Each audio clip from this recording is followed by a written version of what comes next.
गुरुर्विष्णु गुरुर्देवो महेश्वरः गुरुर्साक्षात् परब्रह्मः तस्मै श्री गुरुवे नमः। गुरुर्ब्रह्मा गुरुर्विष्णु गुरुर्देवो महेश्वरा गुरुर्साक्षात् परब्रह्म तस्मै श्री गुरुवे नमः।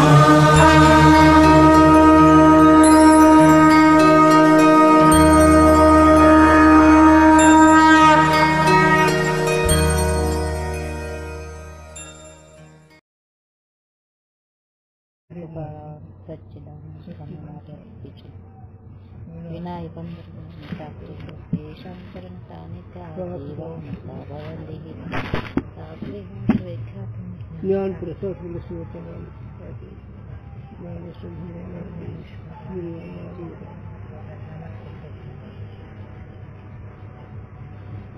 अस्ति भाति प्रिय सिंधु में नाम रूप जंजाल लक्षित ही आत्मस्वरूप निज हे तत्काल निहाल।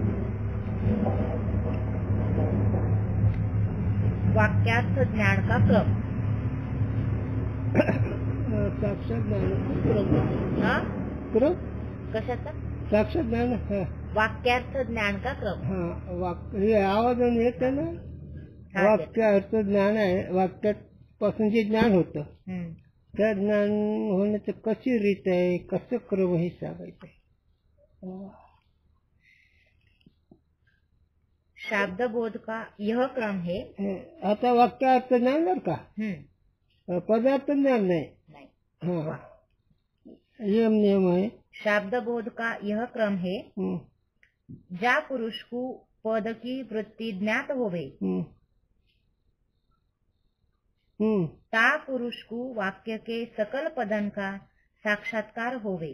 वाक्य अर्थ कसं म्हणायचं आहे तर जे वाक्य आहे त्या वाक्याचं ज्ञान पाहिजे। त्या वाक्य अर्थाचं ज्ञान झालं त्या वाक्यावर किती पद हे ज्ञान होते याला उदाहरण सांगत असे गुरुजी। ते उदाहरण असं राम ते वाक्य पण राम हे वाक्याचं जर ज्ञान झालं त्याच्यामध्ये वर्ण किती तर रा आणि माय आहे का नाही। किंवा दुसरं वाक्य नील घट हा याचा नील आणि घट हे दोन पद आहेत पण हे नील घट ही वाक्य आहे। या वाक्याचं ज्ञान जर झालं तर त्या वाक्यामध्ये किती पद आहेत हे ज्ञान होत आहे म्हणजे वाक्यार्थाचं ज्ञान पदार्थ नाही तिथं आहे का नाही। म्हणून तर अगोदर वाक्याचं ज्ञान झालं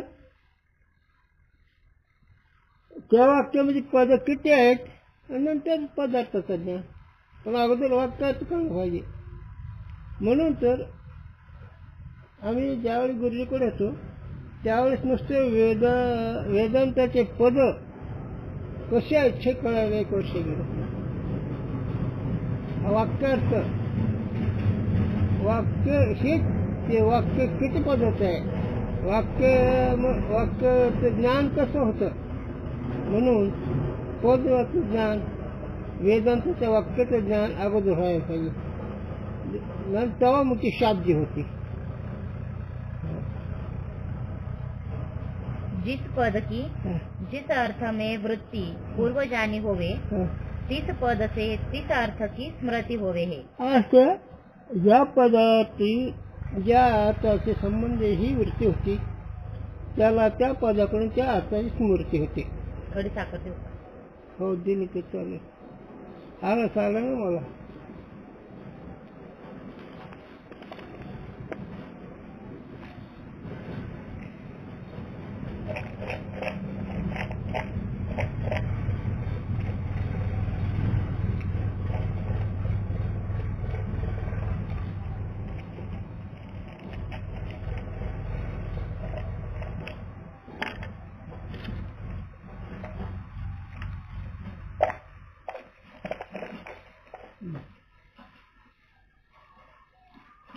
जसं आलं का पण वाक्याचं ज्ञान, वाक्याचं ज्ञान झालं म्हणजे त्या वाक्यामध्ये किती पद हे कळतात. पण असं वाक्याचं ज्ञान झाल्यानंतर त्याच वाक्याने ज्या पदार्थाचं वाक्य त्याच वाक्याने त्याच पदार्थाचं ज्ञान होतं. तीसरे अनंतर परस्पर संबंध वाले सकल पदार्थन का ज्ञान अथवा सकल पदार्थन का परस्पर संबंध ज्ञान वाक्यार्थ ज्ञान होवे है. आता वाक्याचा जो अर्थ आहे, वाक्याचं ज्ञान वेगळं आणि त्या वाक्याचा अर्थ जे आहे घटपट त्याचं ज्ञान होतं. अगोदर वाक्याचं ज्ञान जसं आता सांगितलं नाही तुम्हाला, राम हे पद आहे एवढं ज्ञान झालं.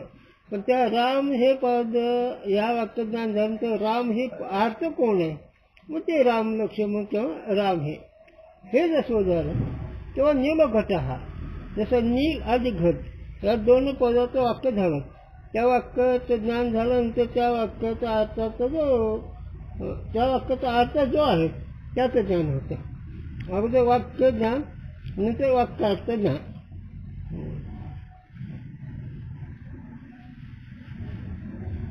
जैसे गोमानयत्वम या वाक्य में गो अधिक पद है, तिनकी अपने अर्थ में वृत्ति का प्रथम ऐसा ज्ञान पुरुष को चाहिए. गो पद की गोत्व विशिष्ट पशु विशेष में शक्ती है. हो, आता वाक्याचं ज्ञान झालं. आता वाक्याचा अर्थाचं ज्ञान चाललंय. आता अगोदर एक दोन ओळीमध्ये वाक्य अर्थ सांगितला. वाक्य कळायला पाहिजे आणि त्या वाक्य कळल्यानंतर त्या वाक्याचा अर्थ कळतो. मग आता इथं लिहिलंय काय लिहिलं, गोपद. आता गोपद हे जर कळलं तर त्या गोपद त्याचा जो अर्थ पशुचं ज्ञान होईल. द्वितीय विभक्ति की कर्मता में शक्ती है. आता द्वितीय पदाची जी द्वितीय भक्ती आहे, त्या द्वितीय भक्तीचं जे पद आहे त्या पदामध्ये क्रमची ते कळून देणे शक्य आहे. आता बाजूकडच्या पण आता काढीन उद्या परवा कोणती पुस्तकं आहेत घरी व्याकरणाचे, सोळाचे तोते हा हे असं काय साचीचे हे षष्टीचे पद आहेत. साचीचे षष्टी विभक्तीचे पद आहेत. हा हो हे तृतीयाचे असतील. मग अंदाज मला निश्चित सांगता येणार नाही. आता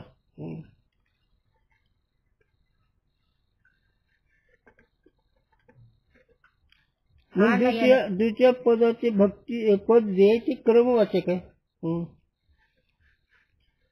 आनयन में अपूर्व निपद की शक्ती है. आनयन म्हणजे गो आनयन म्हणजे गाय घेऊन ये, याच्यामध्ये निपदामध्ये शक्ती आहे क्रियाची.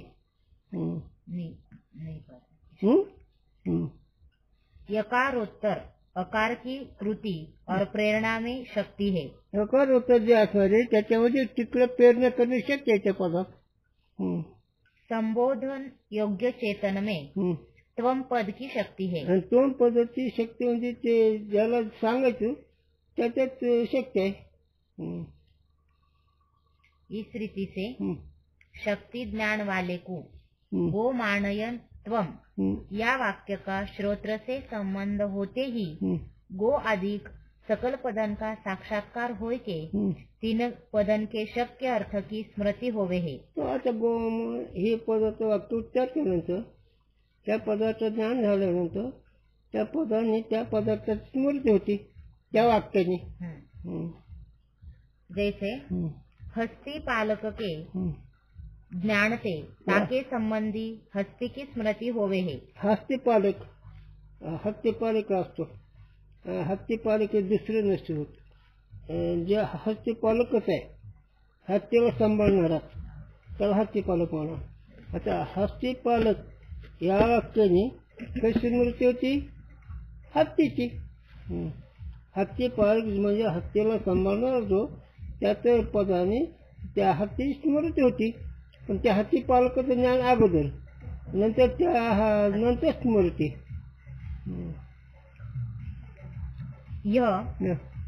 यह तैसे पदन के ज्ञान से तिनके संबंधी शक्य अर्थन की स्मृती होवे है. त्याचं जर पदाचं ज्ञान झालं, सगळ्या पदाचं जर ज्ञान झालं तर त्या पदाच्या अर्थाची स्मृती होते. यह हस्ती पालक है, ऐसा हस्ती और महावत के संबंध का जाकू ज्ञान होवे नहीं, किंतु मनुष्य है ऐसा ज्ञान होवे ताकू हस्ती पालक देखे भी हस्ती की स्मृती होवे नहीं. हस्ती पालक म्हणजे महंत म्हणते, त्याला महंत म्हणतात, महंत म्हणतात. आता ते हस्ती पालक म्हणजे ते समजणार. आणि ते हस्ती पालक जर ह्या पदात ज्ञान नाही झालं, ज्ञान जर नाही झालं, नुसतं माणूस असं कळत. आणि हास्य पालक जर जाऊन ज्ञान झालं, हास्य पालक या वाक्यात जर ज्ञान झालं तर ते हास्य पालक जो महंत आहे, जर त्याचा पालक माणूस आहे त्याचं ज्ञान होतं. हा हास्य पालक आहे, पण वाक्य ज्ञान झालं तर, जर वाक्यात ज्ञान नाही झालं तरी माणूस आहे असंच होते.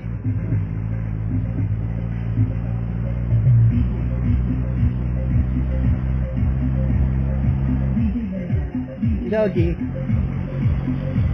तर वाच माणूस.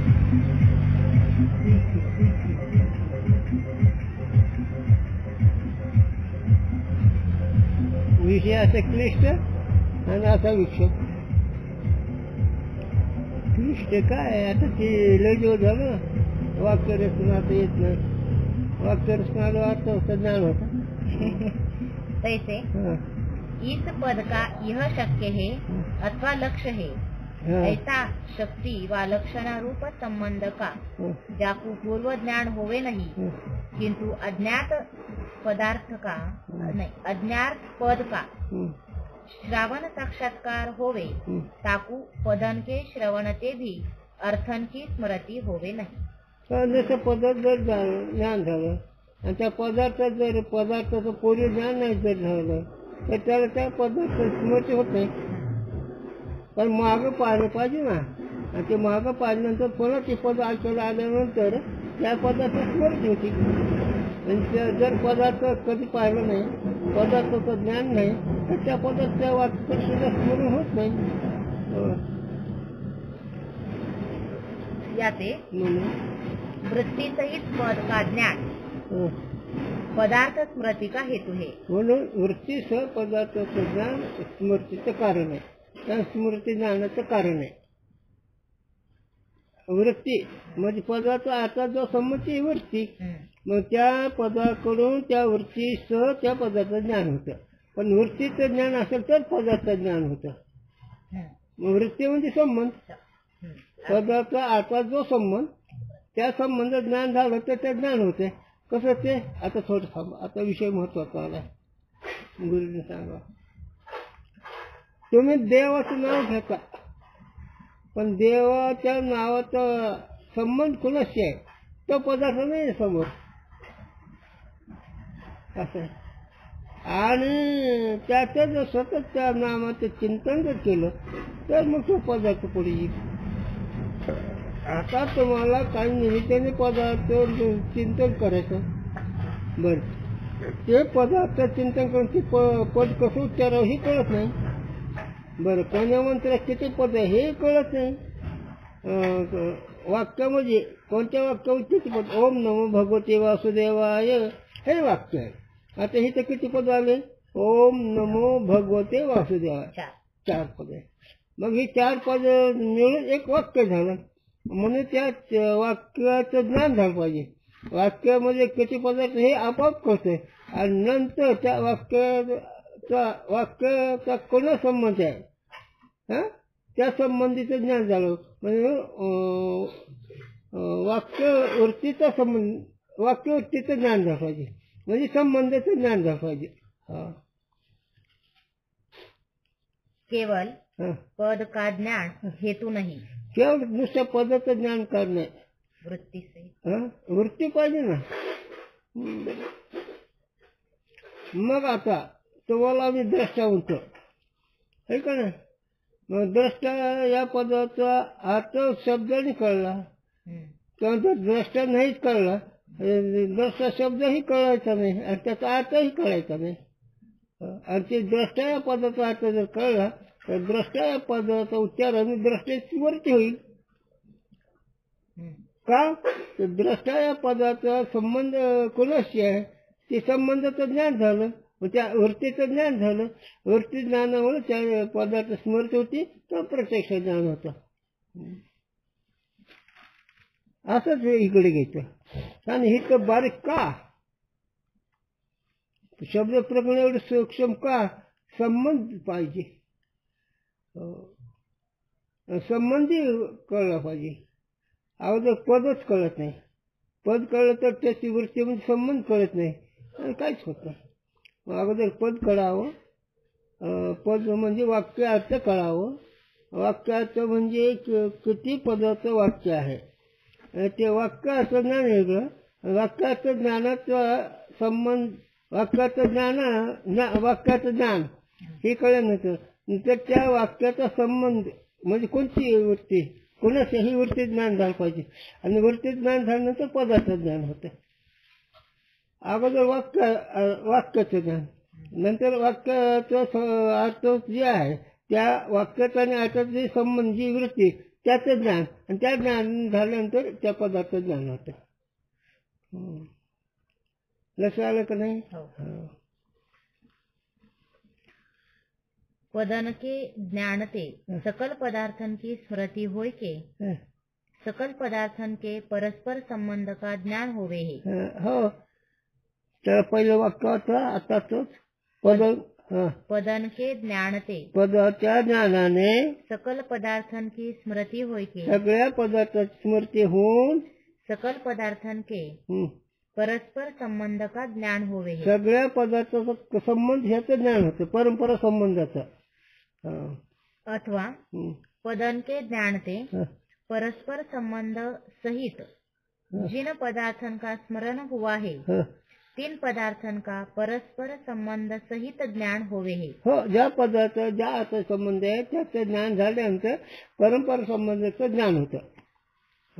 तो बरं, पुढे आलंय दृष्टांत. पदार्थन के संबंध का ज्ञान अथवा संबंध सहित पदार्थन का ज्ञान वाक्यार्थ ज्ञान कहिए हे. पदार्थ संबंध ज्ञान किंवा पदार्थाचं संबंध ज्ञान ते वाक्यार्थ ज्ञान म्हणायचं. पदार्थ अर्थाचा संबंधच घ्यायचा, मग ते वाक्यार्थाचा संबंध तेच आला, पदार्थाचा संबंध तेच आला, म्हणजे त्या पदार्थ ज्ञान होतं. काय नुसते 2 अक्षरच पद आहे ते वाक्य होतं. काही 3 पदाचं वाक्य आहे त्यात त्या संबंध ज्ञान होतं. म्हणून अगोदर वाक्याचं ज्ञान, वाक्याचं ज्ञान, वाक्याचं ज्ञानानंतर त्या वाक्याचा अर्थ जो आहे त्या अर्थाशी त्या वाक्याचा संबंधचं ज्ञान, त्याला वृत्तीचं ज्ञान म्हणा. संबंध वृत्ती म्हणजे वृत्तीचं ज्ञान. म्हणून मग ते परंपरेने होतं. मग अनेक सगळ्या पदार्थ परंपरा होता. कोणतं ते गंगावर गोळवाडा आहे. आता गंगावर गोळवाडा नंतर गंगा गौळवाडा हे 3 पद आहेत. याच्यामध्ये तुम्हाला गंगावर गोळवाडा ह्या वाक्य ज्ञान झालं. आता त्या वाक्य ज्ञानावर त्याचं पद कितीही कळलं, मग ते वाक्य अर्थ कशाच्या शक्य कोण आहे, देव नदीचा प्रवाह, आणि त्या संबंधी कोण आहे, वाडा आहे. मग अशा परंपरे संबंधी ज्ञान होतं. पण वाक्य ज्ञान झालं तर राम लक्ष्मण जानकी जय बोलो हनुमान की म्हणजे काय वाक्य कसं आहे, राम लक्ष्मण जानकी आणि जय बोलो.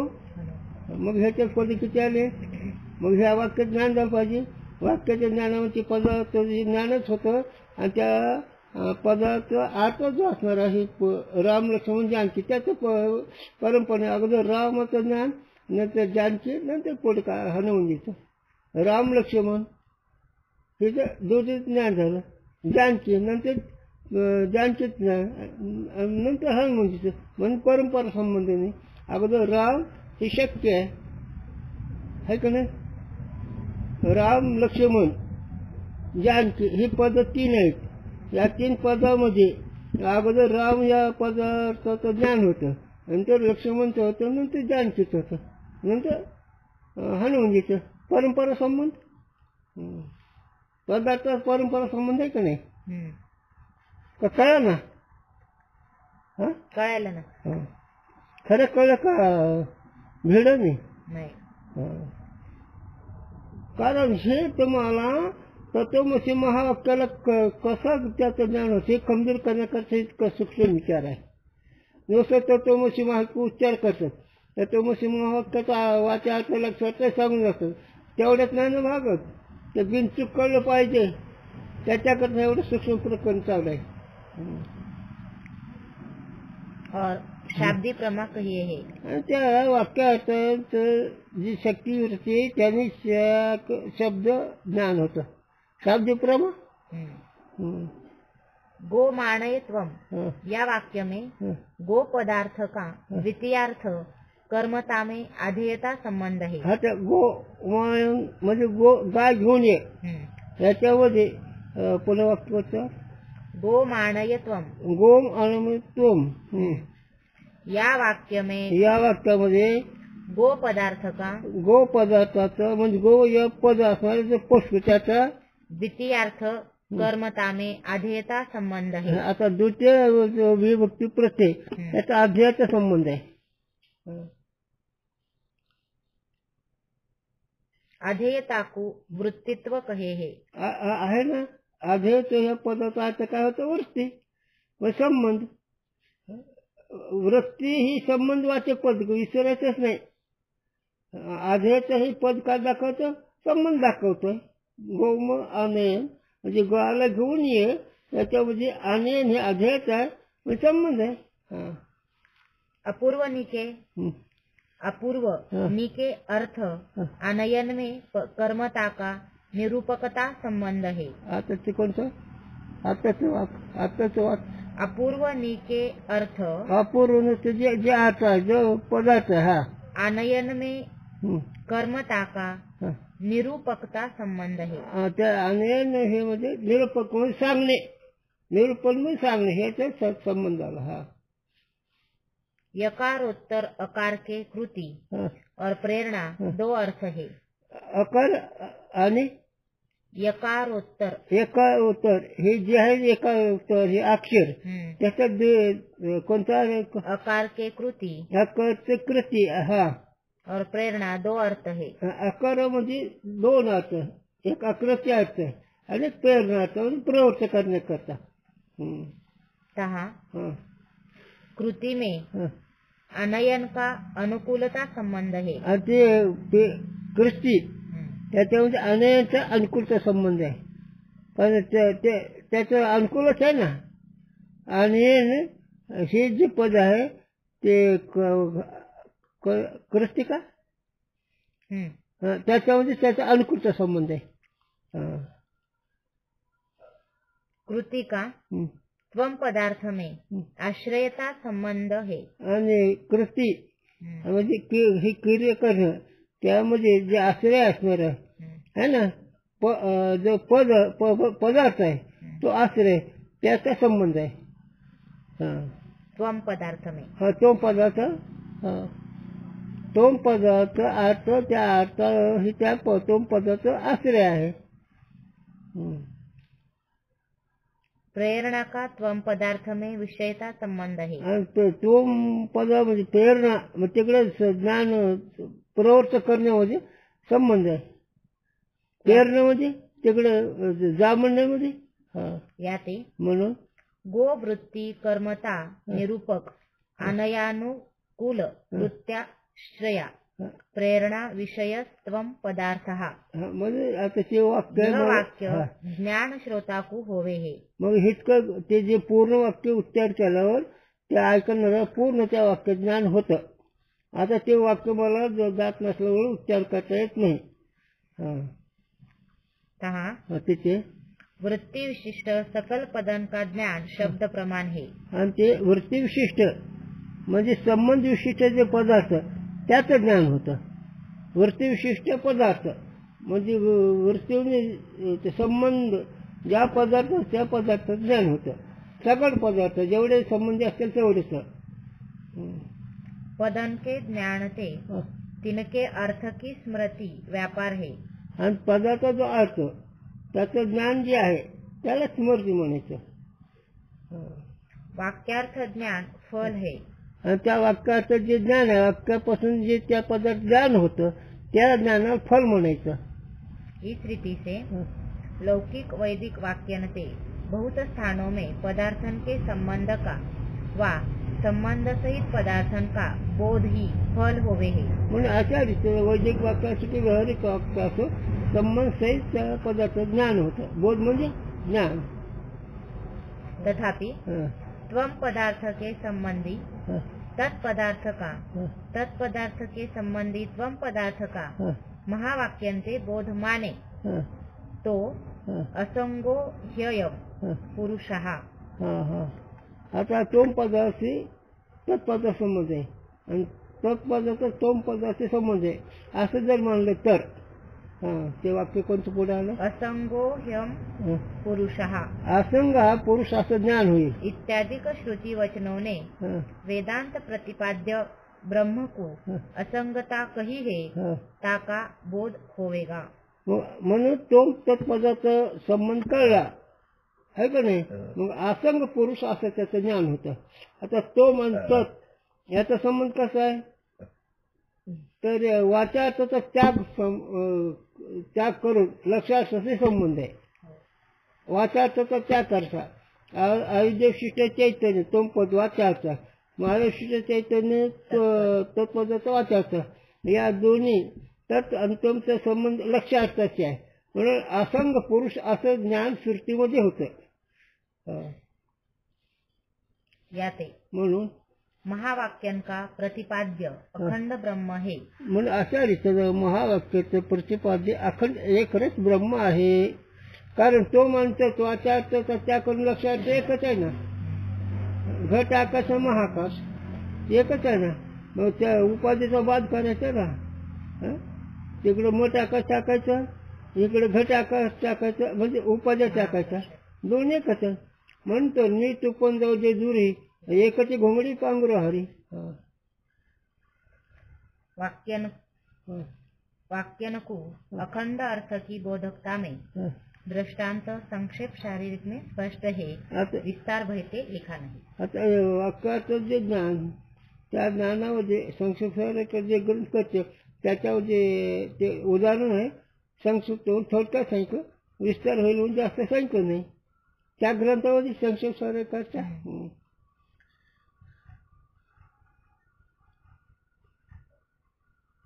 संपला विषय. बरं पुन्हा लक्षणाचा प्रकार. आता लक्षण आता फक्त संबंध सांगितला. पदाचा आत्माशी संबंध शक्तीवरती सांगितली. आता लक्षावरती सांगायचं आहे. हो लक्ष आलं का?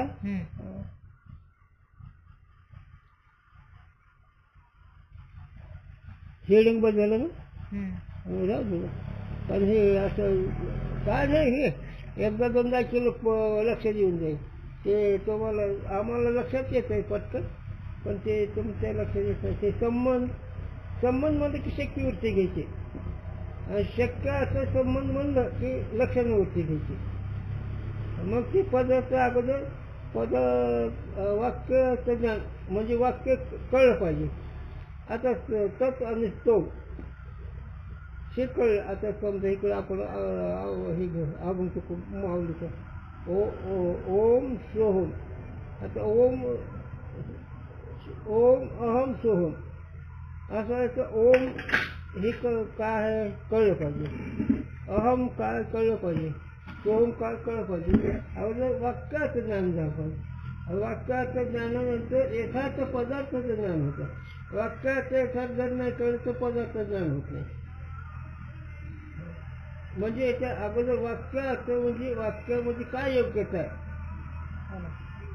वाक्यामध्ये काय योग्यता आहे कळलं पाहिजे. आता समजा हरी उच्चाराने अनंत पाप राशी जाते माणसी समजते. आता हरी उच्चार हे पद झालं.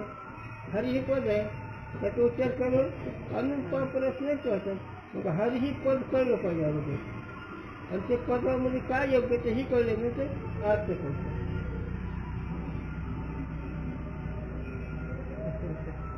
पुढे येणार आहे ते खूप चांगलं येणार आहे. आता ते आहे चांगलं होतं लवण हे घोड्याला म्हणत आहे आणि लवण मिटायला म्हणतात. आता प्रसंग प्राप्त पंक्तीच्या वेळेस लवण अनयम लवण आण. आता लवण म्हणजे घोड्या घेऊन येतं का त्यावेळेस अगोदर वाक्य कुठे प्रसंग कुठेही कळलं पाहिजे. पंक्तीच्या वेळेस घोडेच काम नाही म्हणजे पुढे येईल हा विषय. वाक्याचा अगोदर चांगलं कळलं पाहिजे म्हणजे वाक्यच होतं आणि वाक्य कळलं ते योग्य वाक्य कळतं आणि योग्य वाक्य कळलं त्याचा अर्थ त्याचा संबंध पक्का कळतो आणि ते संबंध कळल्यानंतर अर्थ कळतो. पुन्हा शक्तीवरती पदार्थ बोधक आहे, लक्षावरती पद अर्थ संबंधीचं बोधक आहे. मग विभक्तीच्या प्रत्ययाने अनयन कर्म दाखवत आहे असं आहे ते की आता हय माझ्यावर